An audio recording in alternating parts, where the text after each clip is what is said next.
ingin menyampaikan catatan akhir tahun kami tentang banyaknya pelanggaran-pelanggaran Pilpres selama tahun 2023 yang telah berlangsung. Kawan-kawan, pertama kami akan memulai dengan putusan MK. Kita semua masih ingat putusan MK nomor 90. Itu betul-betul merupakan bentuk manipulasi, malpraktek peraturan perundang-undangan yang terjadi secara gamblang dan membuat nalar publik menjadi terhentak. Betapa tidak, perkara ini adalah permohonan tentang pasal 169, sama-sama kita ketahui, mengenai persyaratan usia calon presiden dan wakil presiden yang membatasi minimal usia 40 tahun. Dan MK mengabulkan permohonan perkara tersebut dan menjadi pintu masuk pasangan 02 Gibran menjadi cawapres. Walaupun kita juga sama-sama ketahui MK Majelis Kehormatan Mahkamah Konstitusi telah memberikan putusan tegas dan jelas bahwa itu melanggar etik yang berat, sehingga Ketua MK diberhentikan dari jabatannya sebagai Ketua MK. Yang sama-sama kita ketahui juga Ketua MK adalah paman dari Gibran. Lalu yang kedua, laporan pelanggaran pemilu di Bawaslu. Ini kami membuat laporan di Bawaslu, banyak sekali laporannya. Ini bisa kami jelaskan satu persatu. Kita sama-sama ketahui Bawaslu sebagai lembaga pengawas pemilu dalam beberapa kasus bersikap berat sebelah. Ini tercermin dalam beberapa kasus. Bawaslu tidak menindaklanjuti laporan dugaan pelanggaran dengan alasan kekurangan bukti material. Padahal laporan disampaikan dengan alat bukti yang lengkap. Di sisi lain terdapat laporan yang tidak tergolong pelanggaran justru diproses sebaliknya. Kita ingat ya, satu pertama tentang laporan kami di Bawaslu. Perkara di Bawaslu nih, pertama laporan terhadap pantun Cawapres Muhaimin Iskandar. Kawan-kawan masih ingat semua? Terhadap pantun pada waktu pengambilan nomor, ini kami telah melakukan sidang 5 kali di Bawaslu.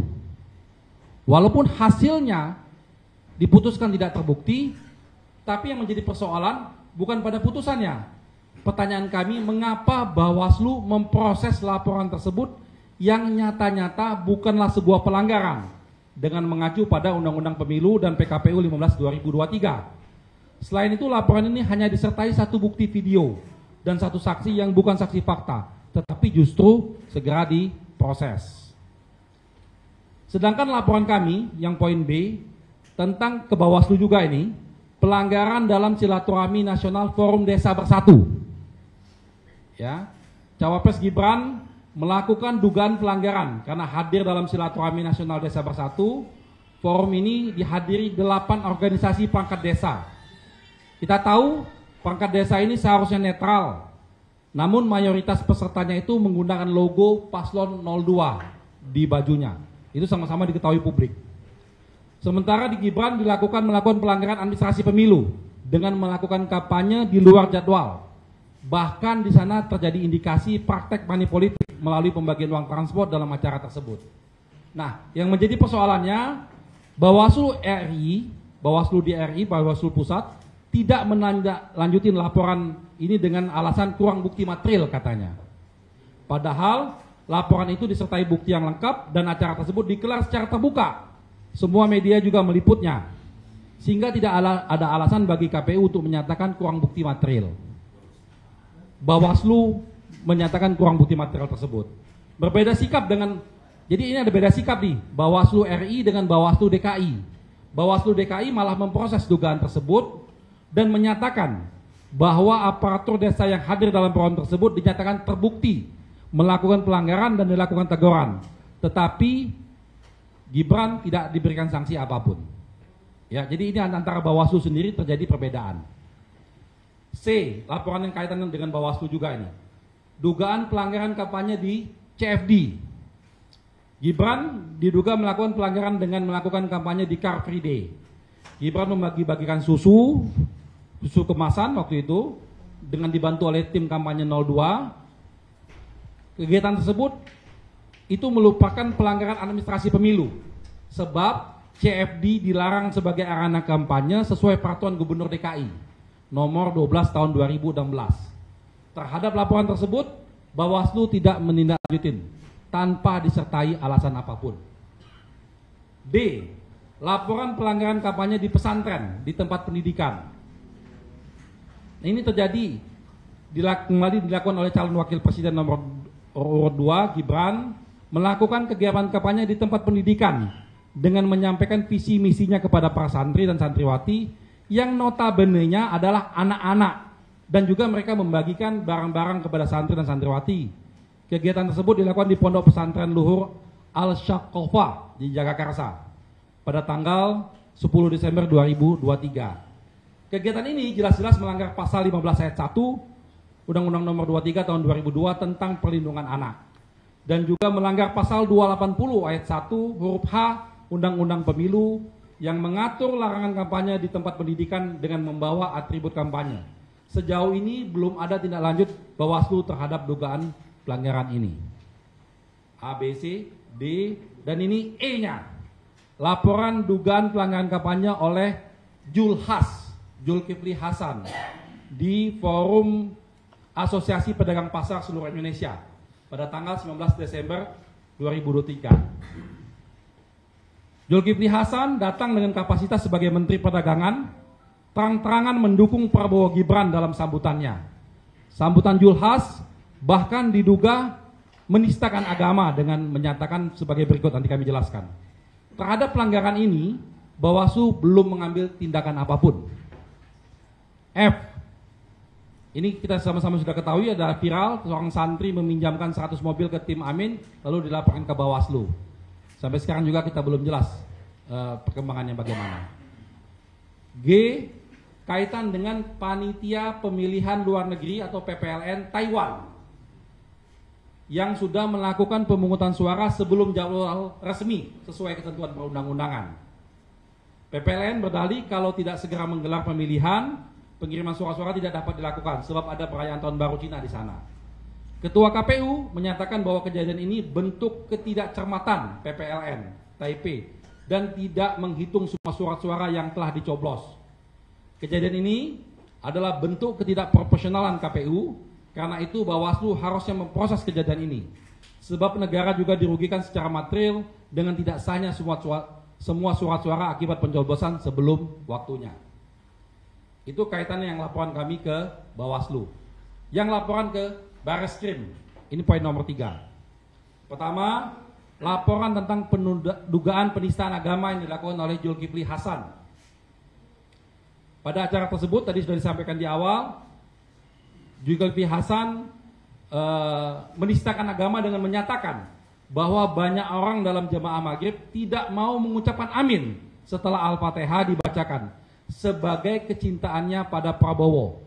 Zulhas juga menambahkan pada tayat akhir banyak yang mengacungkan 2 jari, bahkan 1 jari itu bukan 1 jari yang sesuai ketentuan syariat.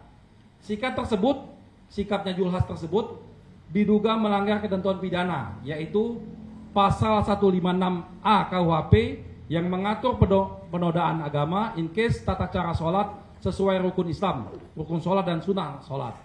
B. Pasal 28 ayat 2 Undang-Undang ITE yang mengatur larangan untuk menyebarkan rasa permusuhan dan kebencian berdasarkan sara. Ini kami sudah laporan ke Barreskrim Polri dan meminta untuk segera dilakukan penyelidikan dan penyidikan terhadap kasus tersebut, mengingat Majelis Ulama telah menyatakan ucapan Zulhas tersebut patut diduga merupakan tindak pidana penistaan agama. Tapi sampai saat ini laporan itu belum ada tindak lanjutnya.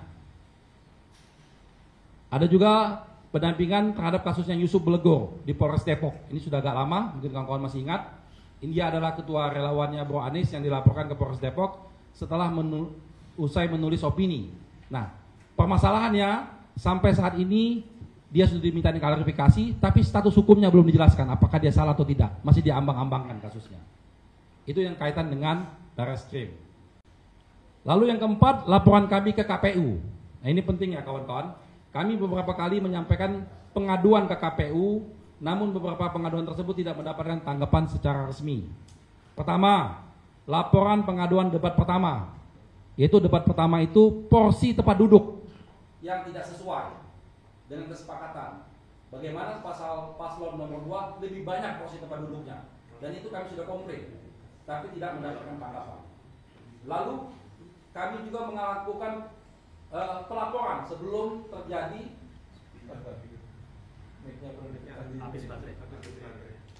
Oke. Jelas? Hah?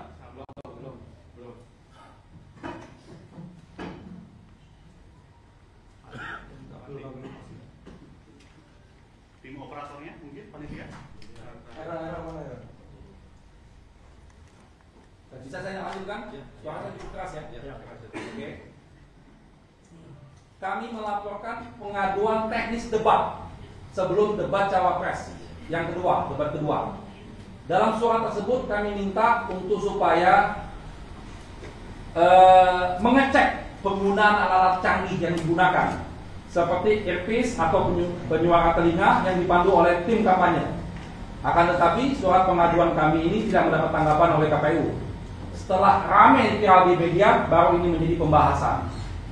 Kami minta pada waktu itu kita semua calon yang berdebat saling periksa apakah ada yang menggunakan alat-alat tersebut.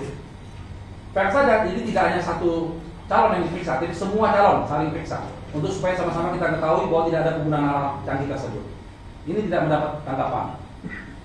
Lalu pengaduan kami tentang tindakan provokasi pada waktu debat pertama oleh capres calon nomor 2. Kami mengadukan provokasi oleh calon nomor 2 Gibran yang memprovokasi penonton sebagaimana dilakukan pada saat debat pertama.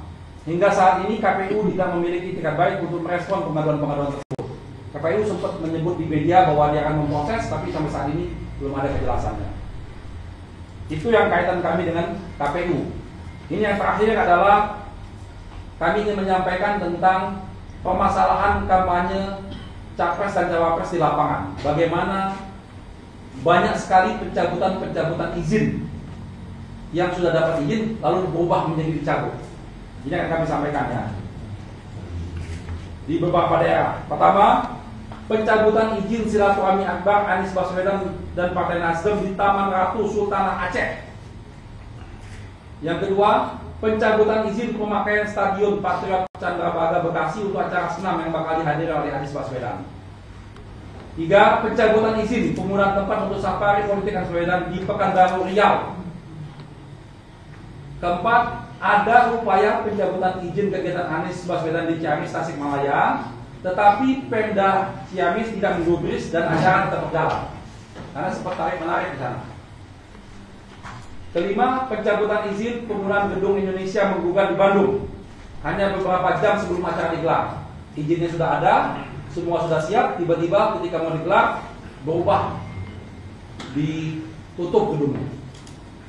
Lalu pencabutan izin acara Desak Anies di arena terbuka Taman Budaya Provinsi NTB yang acara akhirnya dipindahkan ke Amanah Food Court. Ini Bang Hamdan waktu itu hadir ya di sana ya. Itu daftarnya yang kaitan dengan kampanye-kampanye di daerah. Kawan-kawan sekalian, ini menunjukkan bahwa Pilpres 2024 ini dibayangi banyak persoalan yang menjadi pertaruhan bagi integritas pemilu dan legitimasi pemimpin yang dilahirkan. Karena itu, catatan kami ini THN harus menjadi bahan evaluasi bagi penyelenggara pemilu. Pemerintah dan aparat penegak hukum yang dalam beberapa kasus menunjukkan sikap ketidaknetralan dan tidak profesional. Semua pihak mesti memposisikan pemilu 2024 sebagai pijakan untuk membuat perubahan di tengah menurunnya indeks demokrasi dan indeks negara hukum. Jadi sudah disampaikan oleh Kapten, bagaimana indeks persepsi korupsi kita mengalami penurunan 4 poin terburuk sepanjang reformasi.